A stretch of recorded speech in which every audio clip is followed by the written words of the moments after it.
Puro mga pugi yung kasama ko. Oh. Wow. Happy December mga kagandang buhay. Oh, si Nalon. Oh. Ano Nalon, kamusta yung December mo? Okay, noong panahon. Oh, sakit ang arthritis. Sakit ang arthritis. Mas kabayang Roger, nilagnat dahil sa ashes. Yes, good morning. Good morning dyan sa ating mga subscriber na. Sa subscriber ni Madam Sol, good morning sa inyo. Kaya ano dyan, Sir Mark Loteria sa Makati. My friend Fred Javiliana. Kay Sir Jaden dyan sa London, Sir. Ano ngayon dyan? Umaga ngayon, siguro dyan, hapon. Happy December sa ating mga silent viewers. Mga viewers natin. Mga sagay, ano dyan, Robert Chubira dyan sa ano, sa Boston. Morning sa inyo. Ber Bernabe, Kim Warren Tamayo, marami pang iba eh. De La Torre. Morning sa inyo. Hindi ko matandaan kasi lahat, no? Dahil nga, yun lang, familiar lang sa isis, ano ko. Yun lang po matandaan ko. Pero sa lahat po ng mga subscriber, overall, subscriber namin ni Madam Sol. Yes, mga viewers natin, sa mga viewers, silent viewers. Naniniwala kay kabiyahing Winnie, kay Kagawad. Ganon din po sa kay kabiyahing Nalon, sa mga sipat nila.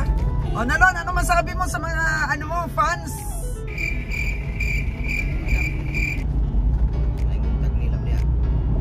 Oh, good morning daw, sabi ni kabiyahing Nalon. Ah, si kabiyahing Winnie naman.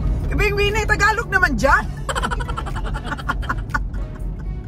Okay, magandang umaga po sa Busder. Happy lang yapon na bisa wala tay income sa ay. Oo. Dara kita sa tuwang negosyo pagkakaroon. Oh, hindi importante yung lagi tayong guminansya, di ba? Banti kita, di kita matras ah. Sa Atong amo. Taon-taon naman mi nga nagkakuyo gani.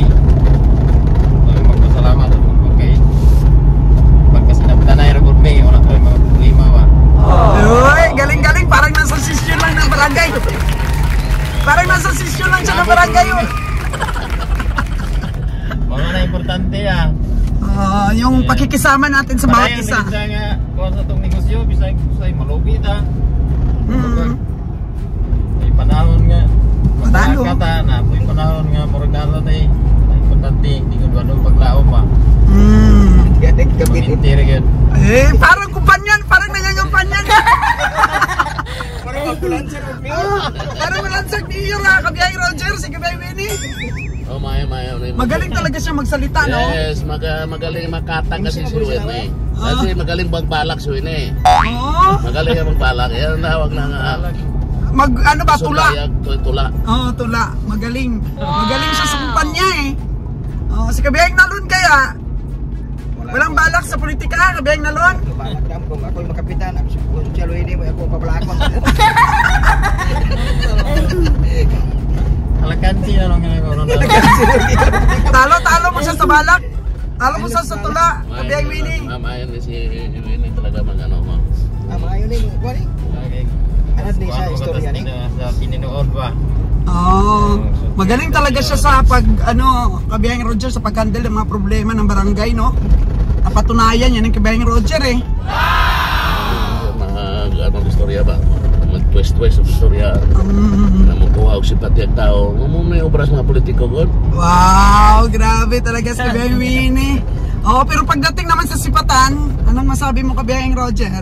Dating sipatan, puro panaklaan. Maluod siya sa presyo. Puro panakla yan. Uy, may kalabaw oh.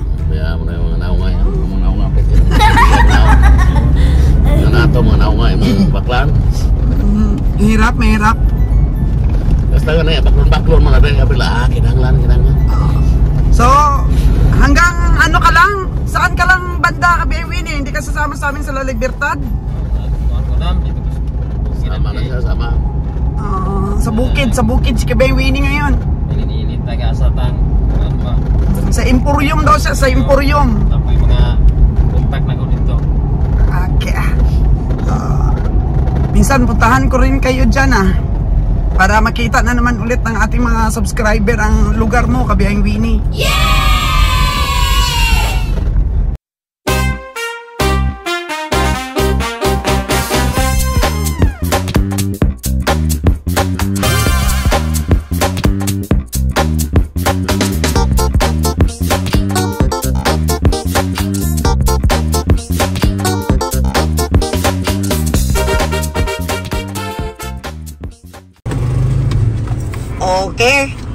Papunta na po ng bundok si Kabayang Winnie. Sakay na siya ng motor. So anong lugar to? La Libertad, no? La Libertad. Okay. Bayan. So dito tayo sa Kampungag Bloque, La Libertad. Ito po yung Changi ng La Libertad, oh. Yun. So si Winnie pabundok, kami naman dito. So time check po natin. Mag-alas 6 ng umaga.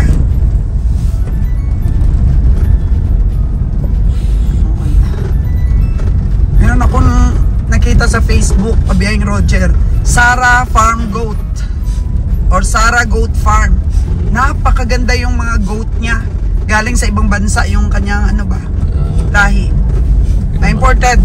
Hindi naman ako na fresh mga imported. Oo, mas maganda yung upgraded lang muna para maano natin. Imported. Ibig sabihin pag imported na sa salita. Galing talaga, ang ganda talaga. Si Ice yata yung pangalan ng kanyang Imported si pa talaga yan? O galing yan dito yan sa... Imported talaga yun. Saan galing yan? Diremane? American goat. American goat? Yeah. Sa pagkakaalam ko, ang pinakamahal na American goat yung rare boar. Ngayon na nabili ni dyan sa taga Batangas, no? 700,000. Mayroon pang 1 milyon. Yan, ganun ang presyo niya. Kasi magastos naman talaga imported na yan. Biyahe. Mga imported, kailangan po yan na imported din yung pag-alaga mo. Kasi ang klima doon, iba sa dito. Ganon magkatas, ano ka talaga niyan, mayroon ka talagang mahirapan. Pero okay naman, nakita ko sa mga vlogs niya. Uy, grabe, ang daming alaga dito. Nakaano ba yung kambing niya? Nakakulong talaga asin sa bahay? Oo, kamay yun. Diyan lang, kasama rin ng mga ibang kambing. Okay naman, nakaka-adjust naman kasi bandang California, bandang mainit din eh. May mga lugar din na mainit sa Amerika. Yeah, okay lang naman. Pero may kamahalan din. Eh, siyempre, gaano daw yung imported niya? okay na yun, 150k. Okay na yun, okay na ang presyo nun. Siyempre, kailangan niya rin... 150k, hindi imported. Imported yun kasi baby pa lang. Kasi ang nanay niya, taga dito lang rin. Magandang klase. Island born ang tawag mo yan. Ang nanay niya. Island born lang siya. Pero yung tatay talagang galing sa Amerika. Doon. Imported talaga. Ilahi. Pero siyempre, maganda na yung niya, mga anak. Okay na. Maganda na pang-umpisa. Kasi marami din naman nagsasabi sa akin na mag-umpisa talaga sa magandang boar. Okay rin naman yan, pero kailangan ko pang mamaster. Wala pa nga ako kulungan eh, paggawa pa ako. Drawing mo ako ng plan sa aking bahay ng kambing. Basta yung importante dyan, pagyamanin mo kung anong mayroon kang materials. Dahil nga importante yung mga imported na yan. Ang importante productive. Imported is not dahil nga imported para for breeding na siya. Pang breeding. Sa atin naman, meat lang naman. Meat and breeders tayo. Parang tayo eh. Pwede tayo sa meat, pwede breeding, pwede rin tayo sa mga upgraded lang. Pwede rin tayo sa milk. Yan ang ating tutukan ngayon. Sana maraming mga maraming mga farmers din yung magbigay sa atin ng mga suggestion, ganyan. Actually, nababasa ko lahat yun at syempre lalo na pagpupurga, mayroon palang paraan, proper ways kung paano magpurga.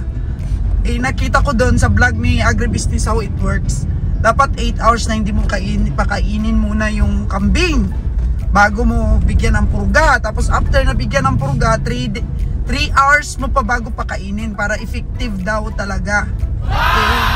Ganun kasimpleng mga mga advice sa atin. Sa mga baguhan na kagaya ko, hindi ko rin alam yun. Kaya dapat pala wag mo nang pakainin ng 8 hours. Tapos after mo nabigay, plus 3 hours pa na wag mong pakainin. O ganun pala yun, yung effective na pagpurga. So simple lang yun para sa iba, sa mga sanay na, pero sa akin na baguhan, yun, highlights yun sa pag-alaga natin.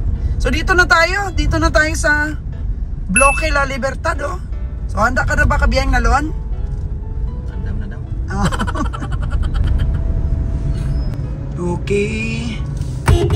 Yun na.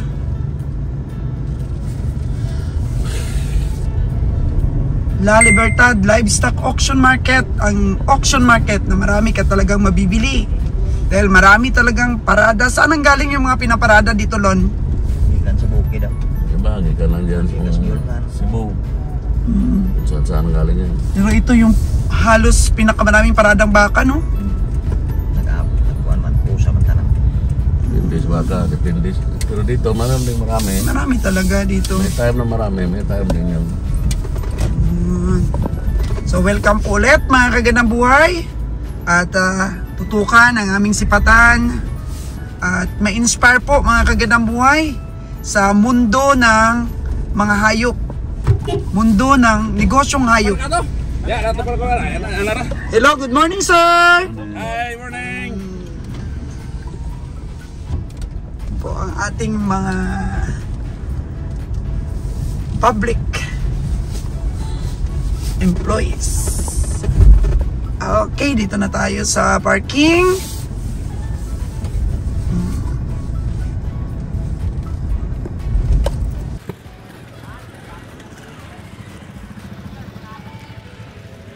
So ayan po mga kagandang buhay. Good morning, good morning, good morning. Welcome to La Libertad Livestock Auction Market. Wala pa po kaming nabiling mga hayop kasi kahapon lang ako dumating mga kagandang buhay. And then pupunta po ang trio natin sa Sagay Livestock Auction dahil nangako po kaming balikan talaga. Para po yung mga nakausap na mga ahente ay hindi naman po mabigo na at least nakabalik doon ang ating mga kabiyahe. Pero sa kasamaang palad po ay wala pong kahit isa na nabili dahil kunti talaga ang parada doon. Nagsipirit ang ating mga kabiyahe, nandun si Winnie sa bundok, dito yung dalawa. Tulungan din natin mga kagandang buhay sa pagsipat dahil yung mga nasipat ko, panalo, mga kagandang buhay. Kaya tutok ulit tayo dito sa La Libertad. Oo, ang vlogging pat talaga natin mga kagandang buhay is to inspire others. Kasi sekreto lang daw yan, sabi ni Kabiyahing Winning Tirada, na kumikita talaga sa pag-alaga ng mga hayop. Oo. Kaya sa aming mga silent viewers, sa lagi pong nagsusubaybay ng aming mga vlogs, patuloy po tayong ma-inspire.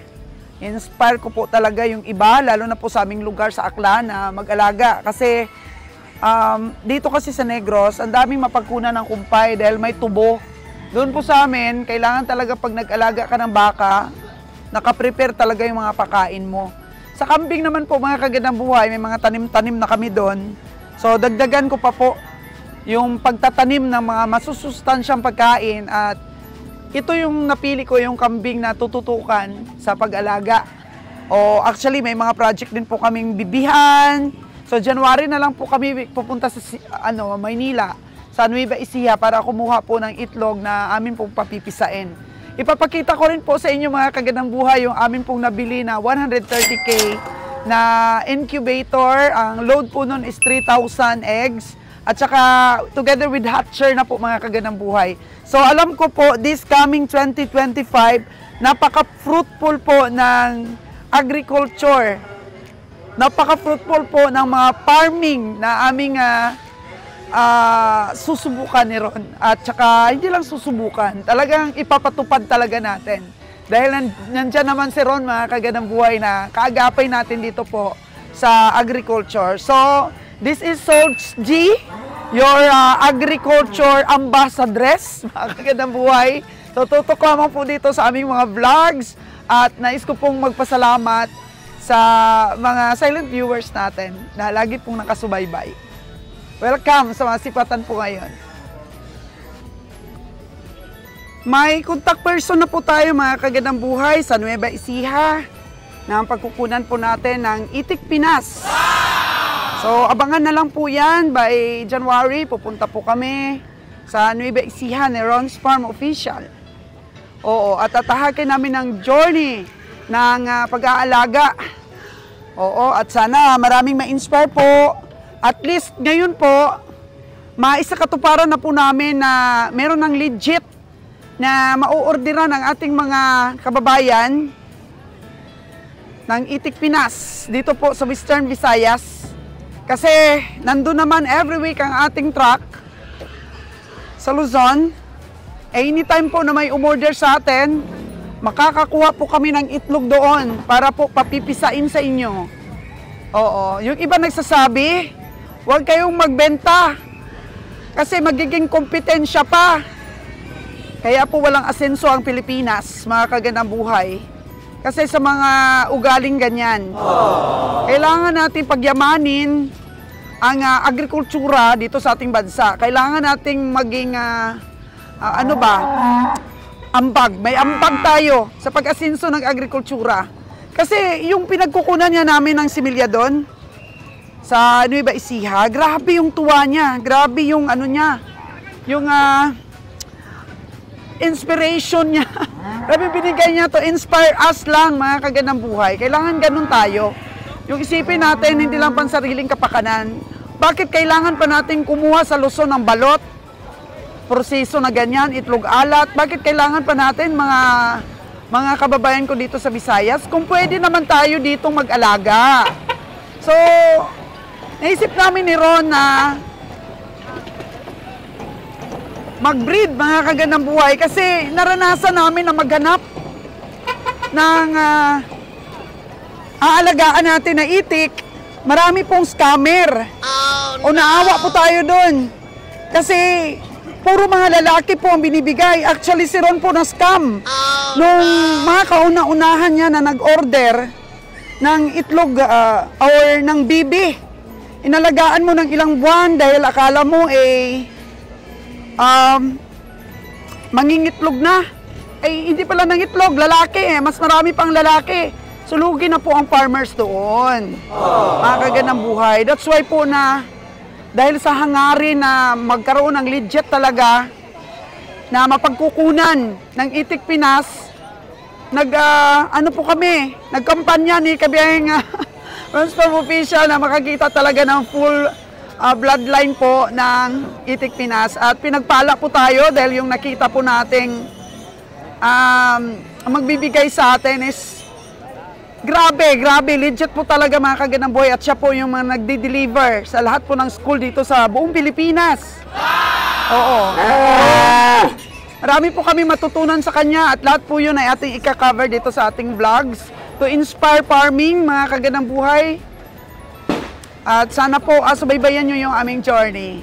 For today, mga kagandang buhay, dito tayo para sumipat. Chika-chika lang dahil nagwa-warm up pa yung ating mga ahinte at ang ating mga kabiyahe. Ating na. Unti-unti po.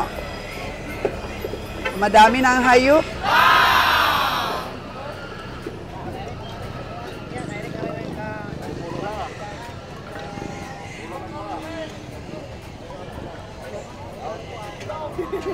Ano yan, Kabiyahing Roger? Lugaw po. Maglulugaw. Yun. Nako. Ito pala yung asawa mo, Meg? Yan ang kayamanan mo. Oo, yung katuwang mo sa negosyo. So, bigyan mo rin ako, bigyan mo rin. Parang nakalimutan mo ako, Jer, bayaran mo agad, bayaran mo.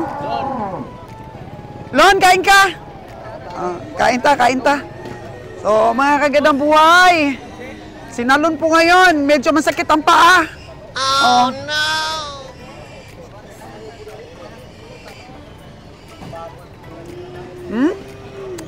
Ang sarap. Ouch!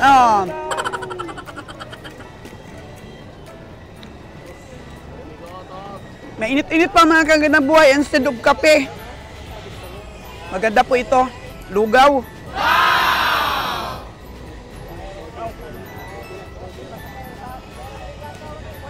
Masarap! Yun ang gawin mo, dalhin mo yung asawa mo.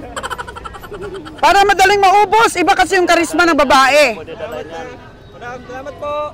Iba ang karisma ng babae, di ba, Kabiyahing Roger?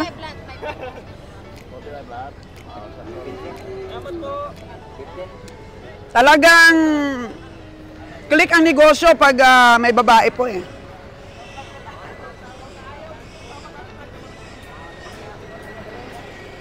Master Joel, maglugaw ka muna.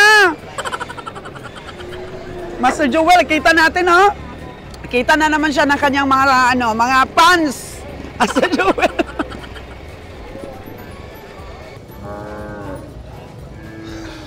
Foggy po ang panahon natin ngayon dito sa La Libertad. Medyo ramdam na po natin. Lamig po ng panahon, pero maya-maya lang po, sigurado ang sikat ng araw, oh, medyo nagbabadya ng init. Buhay naman nung sipat, mga kagandang buhay, for this cow, pero na-disapprove po ni Kabiyahing Roger. This is 65K.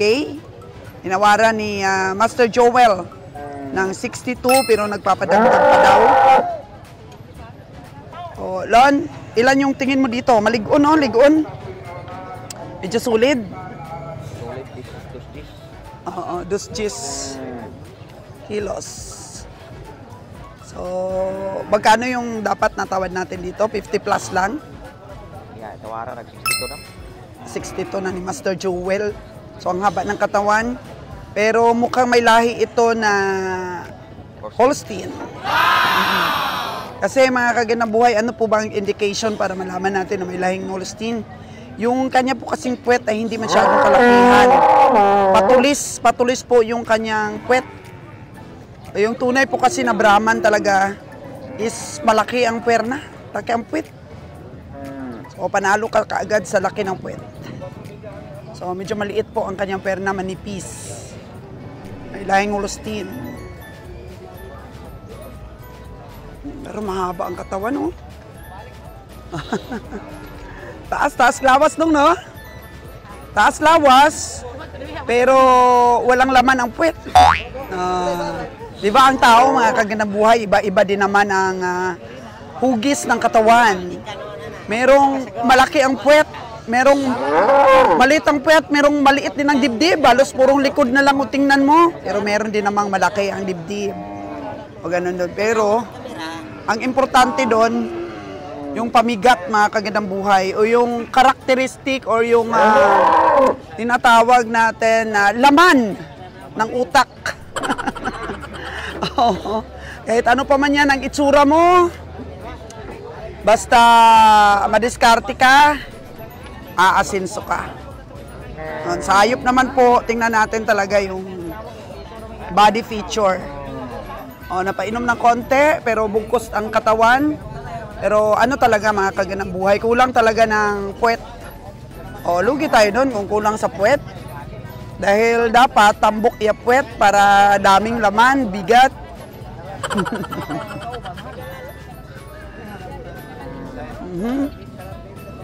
Dumami-dami na yung parada ngayon. Ay, Busing, good morning! Ay, si Busing, oh. Good morning! Sana marami tayong mabili ngayon. Wala kang hayop, Busing?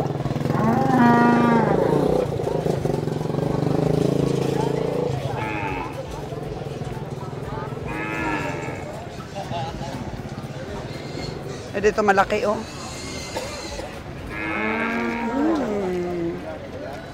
Ayos, ah. Master Joel! Oh, maraming malaki ngayong baka, no? Tayo pa, dagan na. Oh, sipat-sipat, Master Joel, ah. Yung sinipat mo kanina doon, 62K? Oo.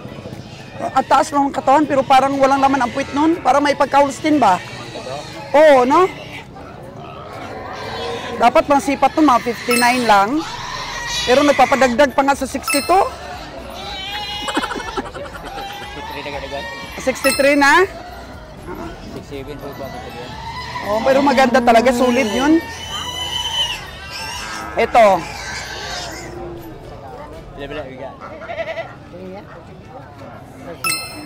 Sa isinta, may bawas pa na.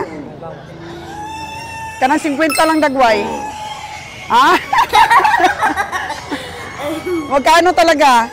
51? Nipis kasi, sabi ni Master Joel. Oo. Master, kung ikaw pasipatin, magkano? 50 yung mga nyo? Oo, di ba? 50 ang hangyo ni Master Joel. Ako nag-51 ako dong. 51 na. Isa lang yan? Isa? Kanino yung puti doon sa kabila? Hindi ko alam. Ha? Mel, Diyos yung puti nila. May bawas pa na siya, Mel. Ay, mahal lagi ng bawas. May bawas pa na. Oo. Natay ka na dito sa papilit. Ano ang paggawa? Dong, 50 ang tawad ni Master. Marami kita pa ito ng bago. Ano yung Master? Sa kanya din? Alala, 55. 55? Bili ka na? Bili ni Kuan? Kasi ito bili ani. Daw si Kuan oh. Ano to? Diyan.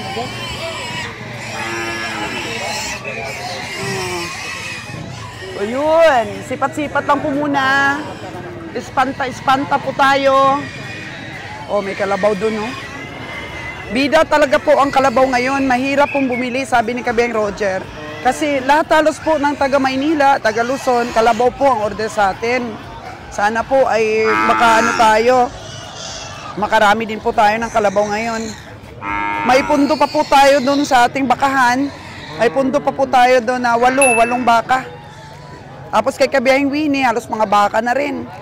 Yung tanyag sa kanya o yung naalok sa kanya. So, mahirap bumili po ng kalabaw. Ayan. Bilang. Oy. Doy.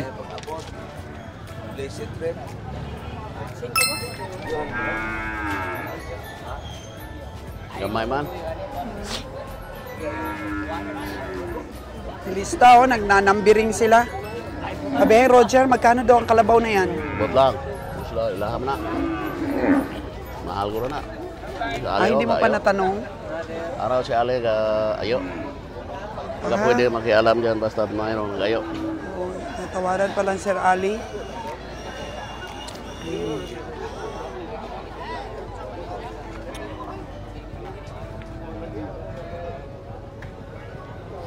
Tawaran pa kasi ni Boss Ali.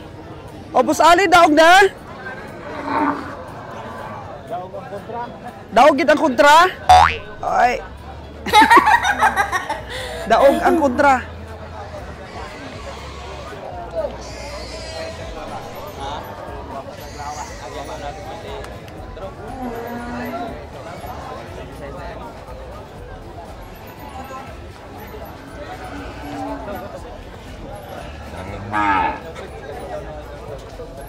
Gamay man. Maliit. Aming baboy ngayon, no, kabiyahe. Dami talagang baboy.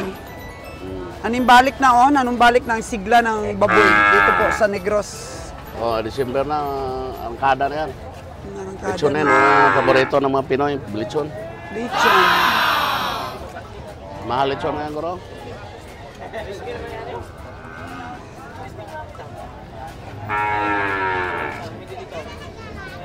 Mukhang masinsinan ang tawaran.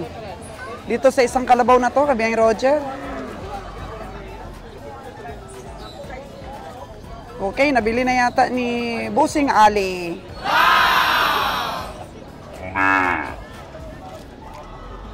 Iantog-antog din nila sa Magallaon Livestock Auction.